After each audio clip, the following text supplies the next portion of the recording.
One of the most outspoken figures in the Egyptian business community, he is Najib Sawiris, the billionaire telecom mogul that supported Morsi's ouster. He has witnessed much of the violence and spoke with us earlier this morning. 9 churches have been burnt on a daily rate of 3 to 4 churches per day. Police stations have been ransacked. A general was burned to death in the police station, you know. I mean, we are only defending ourselves, you know. If you don't want to acknowledge that these people are associated with terror and terrorism, and they are threatening with terror, you know, unless they are let to do what they want, I don't know what the hell should we do.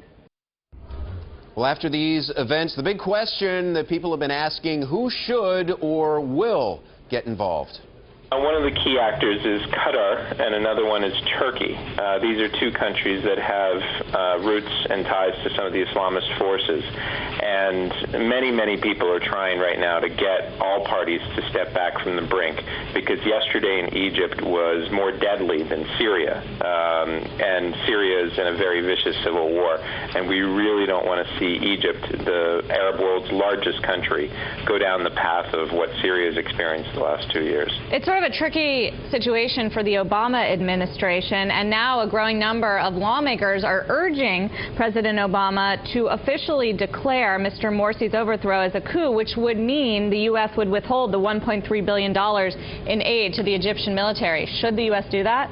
I think at this stage it should. I was not in favor of that, but as Egypt stands on the brink and its security forces are responsible for much of the violence right now, I think the United States needs to pull out all levers that they may have. I understood their rationale not wanting to do this initially.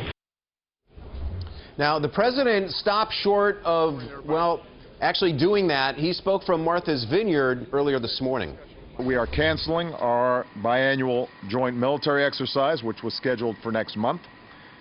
Going forward, I've asked my national security team to assess the implications of the actions taken by the interim government and further steps that we may take as necessary with respect to the U.S.-Egyptian relationship. America cannot determine the future of Egypt. That's a task for the Egyptian people. We don't take sides with any particular party or political figure. I know it's tempting inside of Egypt to blame the United States or the West or some other outside actor for what's gone wrong. All right, let's take a step back and consider how Egypt got here in the first place. Former U.S. Ambassador to Egypt, Frank WISNER, sums up the events of last year. Well, Egypt's obviously been on a roller coaster since the events started in the spring of 2011 in Tahrir Square. You've gone through a period of army control. You had general elections, presidential election. Muslim Brothers came to power. They then conduct themselves in a manner that offends a great many Egyptians. The crowds surge on the streets earlier this summer, and the military steps back in, and you now have an interim civilian government that's committed. And a state of emergency. And now a state of emergency. The interim government that came in is committed to a roadmap to get Egypt back on the road to democracy.